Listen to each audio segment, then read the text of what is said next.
And she would say this to me over and over again. She'd say, "You're very special, you're very special." And at first I thought she was just being nice. Now I think she was trying to tell me that I'm very special, in some way. Now I'm not saying that I'm the only person who's very special. There are tens of thousands of people who are very, very special.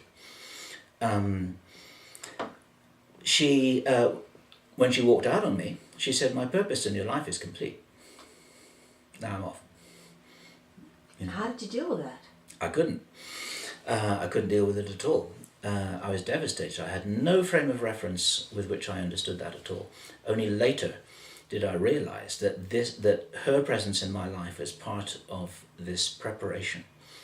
And at the time, I had a very deep sense that I was involved in something important. I had no clue what it was. I thought, my God, I've been chosen for something. Why am I experiencing this with this girl? Why is she in my life? I had another similar experience with my best friend at the time, who I went on the mountaineering trip with in Nepal, where I was abducted out of my tent. He was one of these guys as well. It's ridiculous. And he would say things to me. I remember once when I was being silly about something. I can't even remember what it was. He talked to me. I mean, he was my best buddy. I used to, in the days when I used to go down to the pub, I'd go down to the pub with him. I used to go climbing with him. He was a wonderful man. His name was Dave. He talked to me and his voice changed. He said, "You are way out of balance." He said, "I don't know where these words are coming from, but you are way out of balance." I mean, this is my friend. He never said anything like that before or since. And I mean, he was right. My life was way out of balance at that time. And I was being coached. And Alex Collier, in his presentation in Los Angeles, when he came out of retirement, I hope not temporarily, and he came to speak, very, very powerful presentation. Here's another very spiritual man.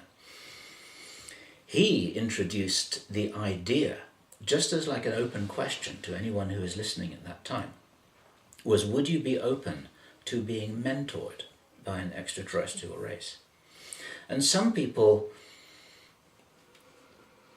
ask us, somebody asked me just yesterday, where are the benevolent ETs? Where are they? We're surrounded by these reptilians. Where are the good guys? Come on out, we need your help.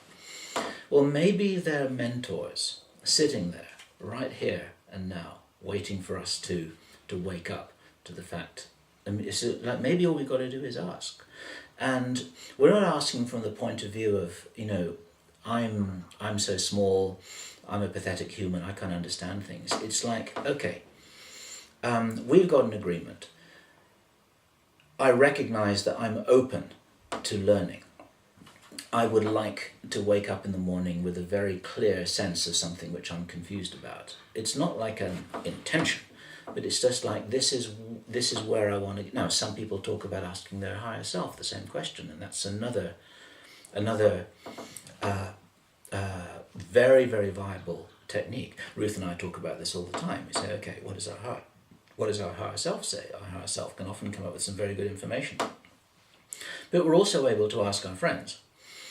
And we have a mutual friend. Maybe we can't mention his name without permission, but he refers to his guides all the time.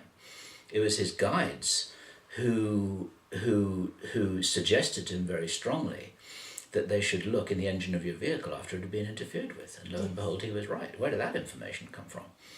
Somebody's watching there. Somebody's looking at the whole thing. They're going, hey, we can tell you something if you're willing to open up and listen to us.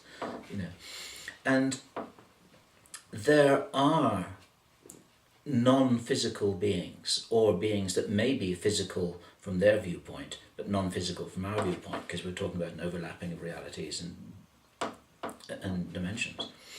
I saw a being in my bedroom 20 years ago when all this stuff was happening with Angie. It appeared like a kind of hologram. It was kind of phasing in and out of reality. It was real. Mm-hmm.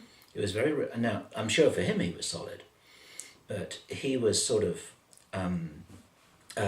I saw him like a kind of hologram. It kind of appeared, looked pretty physical, looked at me, there for about 5 seconds, then faded out again. Jake Simpson, our insider contact who we've got on Project Camelot, said that the military of some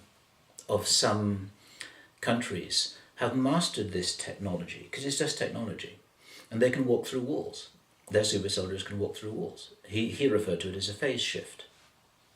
You shift the phase, I don't know what this means, you shift the phase of these electron clouds, quantum probabilities, and empty space that we call matter, such that they just move through each other. Why not? The only reason why two things hit each other and bounce off is because you've got the apparency of a force through the various electromagnetic reactions at a quantum level. I'm not saying this technically accurately. You've got the strong magnetic force, you've got the strong nuclear force, the weak nuclear force, you've got electromagnetism, and you've got gravity. These are four basic forces, as best I remember. And the combination of these things results in the appearance of things being solid, and the fact that I can't put this hand through this wall. I have spoken with somebody who was at a party where there were some people who seemed to be Illuminati connected. And the Illuminati basically, they're black magicians among many other things. They can do all kinds of stuff. And ultimately, because everything is a solid expression of thought or spirituality, whatever words you want to use, we can actually transcend this stuff without using high technology. And so he witnessed a demonstration where somebody just put his hand through the wall, like a special effect in a movie, straight in, straight out. And people can bilocate, people can levitate.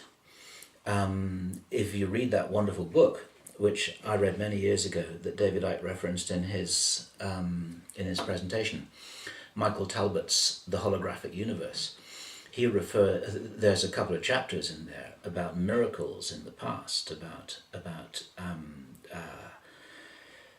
David Icke talks about fire walking.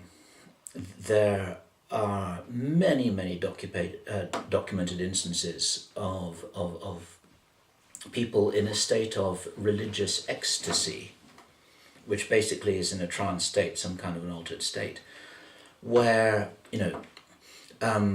red hot branding irons don't touch their skin, they have big hooks in them, and then